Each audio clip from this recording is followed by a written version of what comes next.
Sejam bem-vindos! Acompanhem a partir de agora o programa Inteiro Teor. Nesta edição, confira decisões que garantiram o respeito às diferenças. Não sai daí! TRF1 garante retorno de aluno com déficit de atenção ao curso de agronomia. Ele havia sido jubilado pela universidade. Aprovado em concurso dentro das vagas destinadas a pessoas com deficiência, candidato assegura na Justiça nomeação e posse. No quadro Inteiro Teor Notícias, confira o papel da Justiça Federal no desfecho de processos envolvendo a luta de cidadãos pelos seus direitos. Fique com a gente!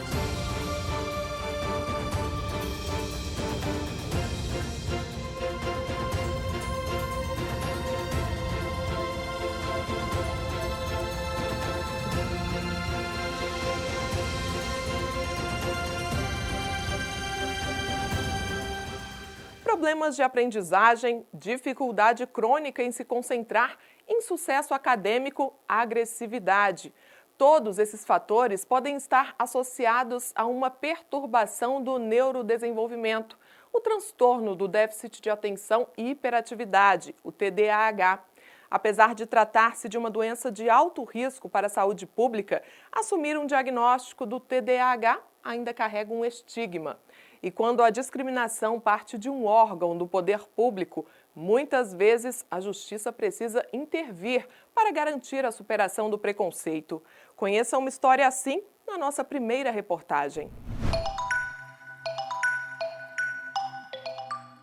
Um transtorno caracterizado por falta de atenção, agitação e impulsividade.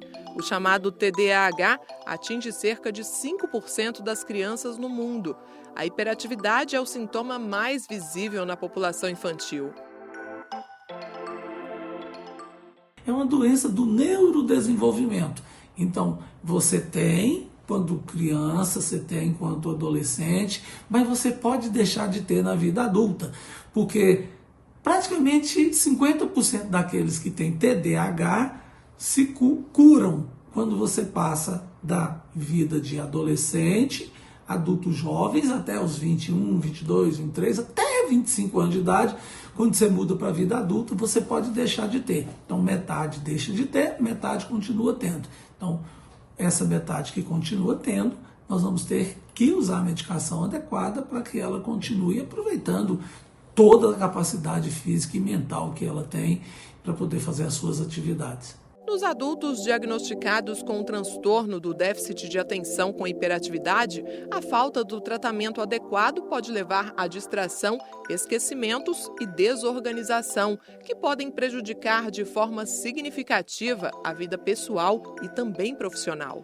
Ele é um tratamento em que envolve o psiquiatra e o psicólogo, no sentido de que você possa fazer a medicação e a psicoterapia, mas envolve também outros profissionais em alguns casos, como às vezes tem de envolver o fonoaudiólogo, tem que envolver o pedagogo, tem que envolver o orientador educacional, se nós estivermos falando de crianças, adolescentes e adultos jovens.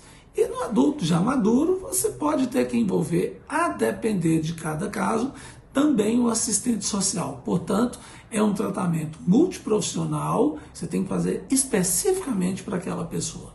O transtorno, que já foi considerado por muitos somente como falta de atenção do indivíduo, vem ganhando o devido reconhecimento. E isso inclui o direito à educação inclusiva, até mesmo no ensino superior. Os alunos que possuam esta ou qualquer outra condição especial de ensino, de aprendizagem, eles estão resguardados e podem invocar o que prevê a própria Constituição Federal no artigo 206, quando ela assegura o acesso à educação. E principalmente o que prevê a lei brasileira de inclusão da pessoa com deficiência, que é a Lei 13.146 de 2015, aonde resta assegurado que seja proporcionado a estas pessoas meios de acessibilidade e de garantia de um processo de aprendizagem justo e dentro das suas condições particulares. Natália é advogada de um aluno da Universidade Federal de Lavras, em Minas Gerais, que apesar do diagnóstico de déficit de atenção, foi desligado da instituição por causa do baixo rendimento. Mas na Justiça ele teve assegurado o direito de continuar estudando.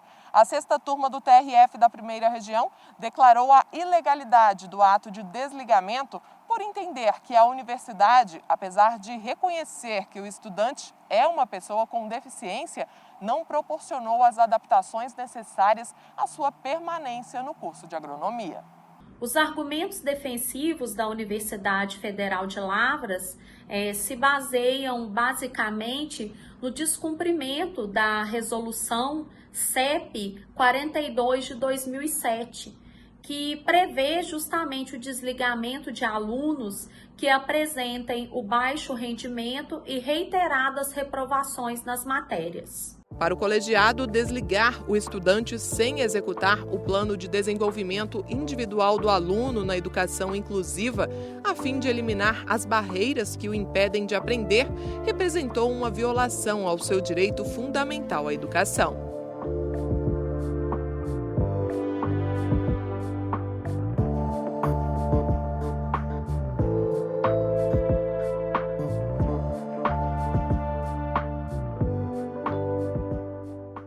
Decisões como essa estão no nosso portal. Acesse www.trf1.jus.br. E veja a seguir: aprovado em concurso dentro das vagas destinadas a pessoas com deficiência, candidato assegura na Justiça nomeação e posse. E no quadro Inteiro Teor Notícias, confira o papel da Justiça Federal no desfecho de processos envolvendo a luta de cidadãos pelos seus direitos. É já, aqui no Inteiro Teor.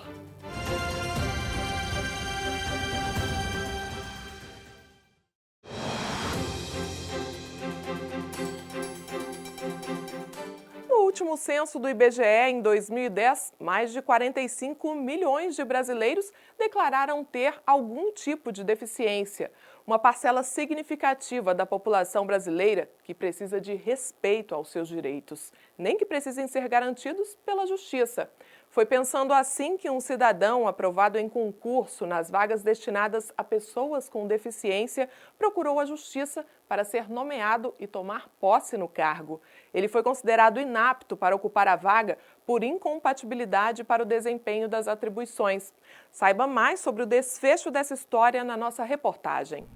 Ser aprovado em terceiro lugar em um concurso público não é uma tarefa nada fácil. A vitória depende de muito estudo e dedicação. Esse sucesso foi alcançado por um cidadão em Goiás que passou para o cargo de técnico judiciário do Tribunal Regional Eleitoral do Estado, nas vagas destinadas a pessoas com deficiência. Por não enxergar, o candidato foi submetido a uma avaliação médica, sendo excluído do concurso por supostas limitações detectadas. Diante da situação, o cidadão decidiu entrar com uma ação na Justiça e já em primeira instância garantiu sua nomeação e posse no cargo. O caso foi parar no Tribunal Regional Federal da Primeira Região após recurso da União e da Fundação Universidade de Brasília, organizadora do concurso. Mas a sexta turma do TRF1 manteve a sentença.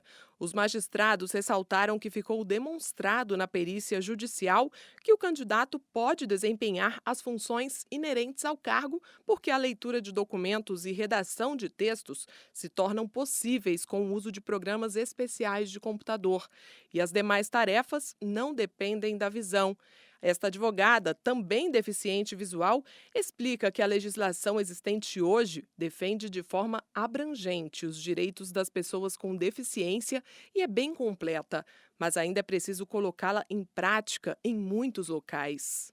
Nós temos como entrave principal o preconceito chamado capacitismo, que, a meu ver, é o preconceito que a sociedade atribui às pessoas com deficiência, reduzindo-as à própria deficiência. E é esse olhar reducionista que é cultural, que nos fora passada de geração em geração até os dias de hoje, que nos torna pessoas invisíveis aos olhos da sociedade. Porque a nossa deficiência causa uma estranheza na sociedade.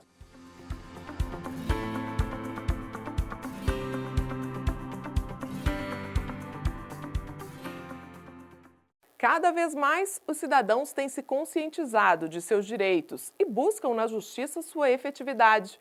No quadro inteiro Teor Notícias, confira o trabalho que vem sendo realizado para dar uma resposta à sociedade quando o assunto é garantir respeito aos direitos previstos na Constituição e nas leis.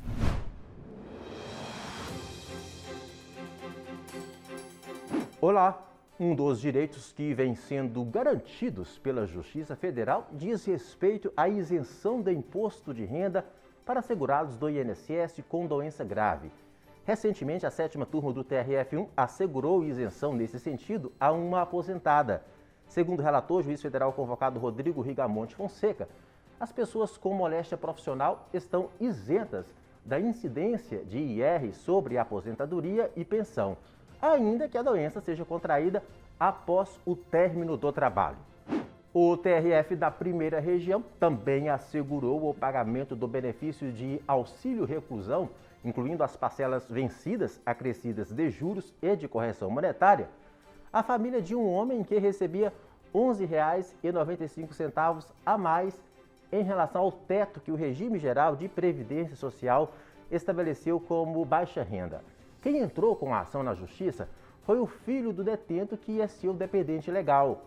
Ao decidir pela liberação do auxílio, em voto seguido à unanimidade pela primeira turma, o juiz federal convocado Rodrigo de Godoy Mendes lembrou que o STF considera o critério da renda constitucional, mas considerou que os dependentes não podem ficar à margem da Previdência Social apenas porque quem lhe garantia o sustento tinha uma renda apenas um pouco superior ao fixado na lei. O magistrado também ressaltou que a concessão do benefício e a proteção do sistema previdenciário concretizam o princípio constitucional da dignidade da pessoa humana.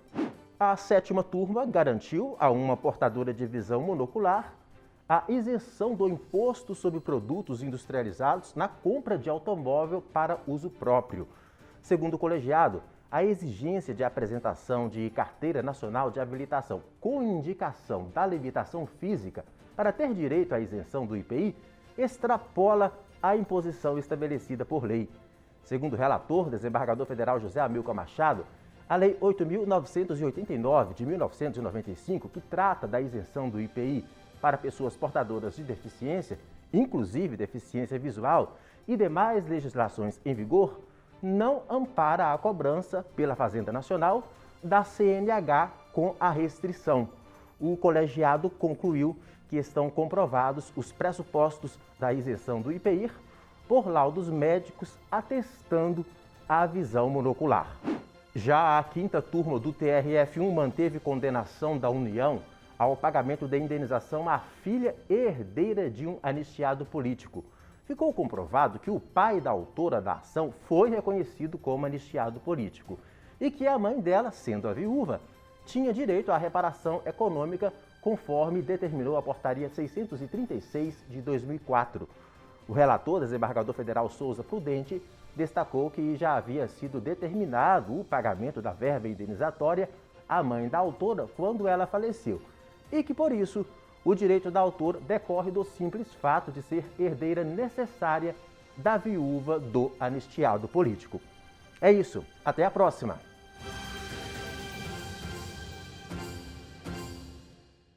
A gente termina por aqui, mas não perca nosso encontro aqui na TV Justiça na próxima semana. E continue acompanhando o TRF1 no portal e nas redes sociais, Facebook, YouTube e Instagram. Eu te espero, até lá!